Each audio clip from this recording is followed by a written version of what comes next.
gents, today we are finally getting the 25 horsepower ready that I wanted. I had the 25 where the bottom was totally beat. I found an 18 horsepower online, used parts from the 25 to make the 18 horsepower run phenomenal. Now, I have a good 25 horsepower Powerhead, and all I needed was a nice little long shaft to put it on, and my boat would be perfect. So, we got the good Powerhead off and to the side. This is the lower unit I wanted, and all you had to do was find a nice seized up Powerhead that someone didn't need anymore. Luckily for me, that gentleman lived a couple hours away, but sold the motor for $50. Normally, I don't spend more than $25 on a motor that's seized up, but being that I needed the whole lower unit, and carburetor alone's worth $150, I could just pop this Powerhead off, plenty of parts ready to go, $50, well worth it for what I'm trying to do.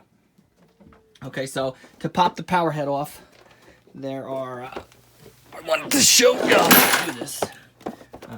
Very easy. A couple bolts here. The size. 5/32, I believe. Really small. 5/32. A couple of these. These are motor mount bolts. You don't have to take these off. Cover bolts, I'm sorry, cowling bolts. Okay, so you take the couple down. There's a hard one to get to. There it is. 3/8 bolt right there. That's your last one, and the Powerhead will fall right off. Not too much to do up top. Disconnect some fuel lines. I'm going to throw these pumps out. They're both rusty as hell. So these two fuel lines are connected. You want to take them off. There is a 16 millimeter or a 5/8 bolt here that holds the shift thingy in with a little spring here. Take that bolt out. You just kind of tilt this to the side if you're going to reuse it, or take it out if you want to rebuild everything. Disconnect your kill switch, power wires, and the choke. You just undo this screw here, little screwdriver, pull the metal piece out so that so you can pull the plastic slide right out through the hole. Take it from the front and just pull it straight out. You might damage this O-ring, this rubber piece, but that's okay. Get a new one or just deal with it as is. Some people don't even have it in there.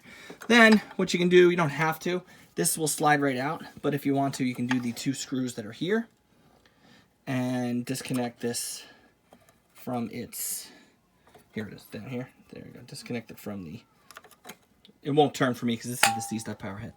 Okay, so then this piece will pull right out. This is stuck on the rubber grommet. Didn't really have to do that. There you go. That pulls right out. And then this Powerhead, the underside bolts are already done. I just got to get that 3/8 bolt, and this whole Powerhead should pull right away. And then we can put our new Powerhead right on top. So that's the old one. You can see he really tried. This was his father's motor. He tried to unstick the pistons. He even took the Powerhead off. So this motor will most likely get breaking down for parts. Who knows? I might even take the pistons apart and see if we can clean them up. If there's no scoring, you never know. You never know. I don't know what this piece is. This is new. 25 horsepower motor. It's got a little thing in the back here. I don't know if I'm sure the recoil works. Seized up is all it can be. That carburetor definitely be repurposed. Reed plate. I can use the plates here. Exhaust gas. You know, a ton of stuff on this motor could be used. Tiller handles. Well, this is staying in piece. What's left of this motor is not too much. I will have to do something with the mounts because these didn't spin when I got it. So I'm gonna have to throw some anti-seize on there. That one's broken completely. I'm gonna have to take that off. But the lower unit looks great. That's gonna come out. We'll take the lower unit on here, maybe reseal it. We'll see. Definitely gonna check out the gear case in this. Put a new water pump in it. And this will be my personal boat motor, 25 horsepower. Should be fun. Okay, that last bolt can be tricky. The 3/8 that's in there. What I did here is I loosened the motor mouth bolts, one on this side, one on the other side. And it's not to take this off, but when you stick you use a universal joint, when you go to spin the universal joint, it clicks and it gets stuck on the bracket. Instead of the bracket staying there and universal joint spinning off everything, it will, this will bend out of the way that little bit, and you can't see because there's no light, but the nut is starting to back off. So this Powerhead should shake off as we're speaking.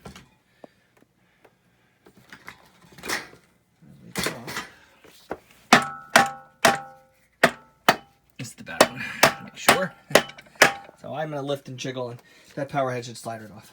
For me, that's what happens. Now I got lucky. I still have a lot of surface area left. But I got to take the drill to the top because the top of the bolt was so corroded. I think it's salt water. It's mostly salt water. You know, it just oxidizes and sticks. So the top of the bolt was stuck to there where I kept drilling, wouldn't work. Finally, I had one screwdriver going in this way, another screwdriver going in this way, and I was able to free it up at the expense, of course, of my water impeller plate, which is now messed up. Now I have a spare here, but even that one's got some grooves in it. So this is going on my own personal boat. Even if it was for someone else, probably do it right. An impeller kit a lot of times comes with the plate. You gotta pay a little extra for it. I'll probably just end up doing that.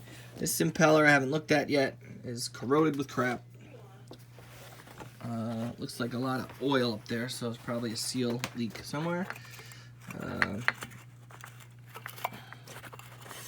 Take her out and inspect it. So the fins are bent, which is typical. I look for prying and breaking. This one's got some groove. It's so bent that it's got some grooves in there. See that? So it's been like this its whole life, obviously. They all have that. Sometimes it's not as worse. So I got like some up there with some slightly bented, but the rubber's in better shape. And this one's just seen its fair share of whatever. So I'll save it for an emergency because none of them are breaking. If they were cracking and breaking, that's it. They're done pump. Not that this isn't done, but I'm just one of those guys that, if they, you know, I just save it. You never know. You never know when you're gonna need a guy. And these fins they're all bent on these spares, but they're not gonna break and they'll pump water. So we'll clean her up and save her for an emergency. Obviously, emergencies haven't been happening because I keep buying new ones because those have been sitting. But okay, and then you get your plate and your key. Don't forget your key. You've seen these done a million times. There's videos all over how to do the water impeller. So the key will come out, a little key there. This plate will come up. I'll clean all this up. And I'll try to heat this bolt, grab it with the vice grips, and spin it on out. Like I did before the cap came off, because I knew it was going to break. So I tried heating it up, and that didn't work. So if you have the right tools for the job, please, if you have an actual torch, this should be easy peasy. You might burn some stuff, but at least the bolts will come out. You can replace the stuff you burn. So be prepared. This is the moral of this video. I know a lot of these videos, I'm putting up so that if you have your own project at home, you're thinking like, okay, cool, let me get in there, it doesn't look so bad. Which is fine. If you have your own outboard and you've been taking care of it, normally 9 times out of 10, everything's okay. But if you're like me, and you buy a couple, and you're getting them for cheap, and people tell you, you know, oh, they're stored here, this has been that. Just be prepared, all right? If you want to get into this, you better have the right tools, because 9 times out of 10, when I take this stupid water impeller housing out, this is what happens. I get a broke bolt in there. Okay? No big deal. It's a big deal. It's annoying. It happens to me more excessively than not. Most people, 3 bolts, bing, bang, boom. I don't want it so blurry. And the thing comes off. For me, for every time I take one of these, I cringe because I get this. Now, it's one thing if the bolt breaks. Okay, whatever. It's not slotted. It's not tapped into the water pump housing. So, no big deal. You break the head off the bolt. Fine, whatever. Pop the cup off. I'm taking apart the lower unit. I showed you the problems with the water pump. So now I want to check gears, make sure they're not all rusted out and all salt water corroded. And I want to also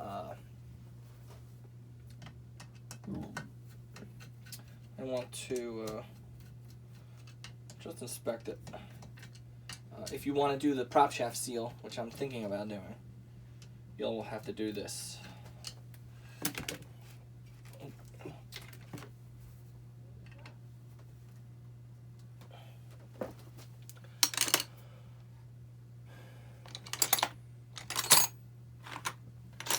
A Phillips screwdriver when you need one. One screw in these old 70s motors, it's a Phillips screwdriver, and I can't find mine.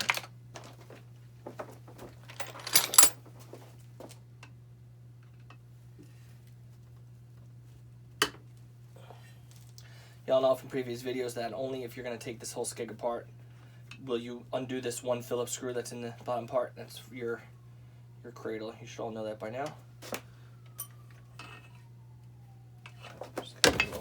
Tap.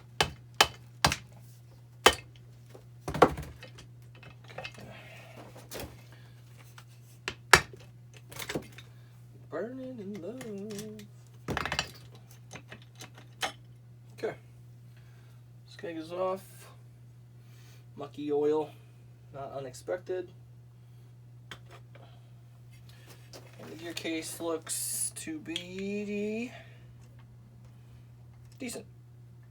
I don't see any visible rust. Shift rod looks alright. Little salt water here. Little salt dust. Typical.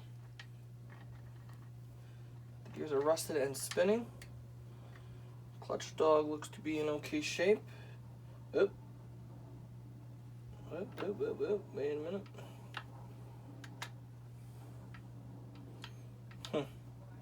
Take that back. There's a nice groove in it. Real nice groove. So there's a possibility that if I put this clutch dog back, it will jump out of load. It'll jump. I had another motor that did it. So clutch dog may need to be replaced or flipped around. Sometimes that's the possibility. Okay, so that's the lower unit. I wasn't going to pop this all out, but this is gonna again probably. Oh shit! All right, anyway, I could take the gear case out, but I have the shift connector still attached. That's the gear. Those are the gears. This whole thing comes apart. It's another video. This is the 25 horsepower. I'm not used to seeing it. There's D10 balls, I believe, in this one. Maybe not. Maybe the 60s didn't do it, or late 60s. Cradle, clutch cradle. And the shaft, which will have to come out if I plan on changing the shift shaft bushing seal, which is a probability. And then, okay, so in the 60s model, it doesn't have those roller bearings, just the pinion gear, a thrush washer, and that's it. That big 35 horsepower is a 50s motor, and the big 35 had the roller bearings, and then I guess they added it to the 25 horsepowers later on. Alright, so this gear case looks a lot better than I thought it was going to be. I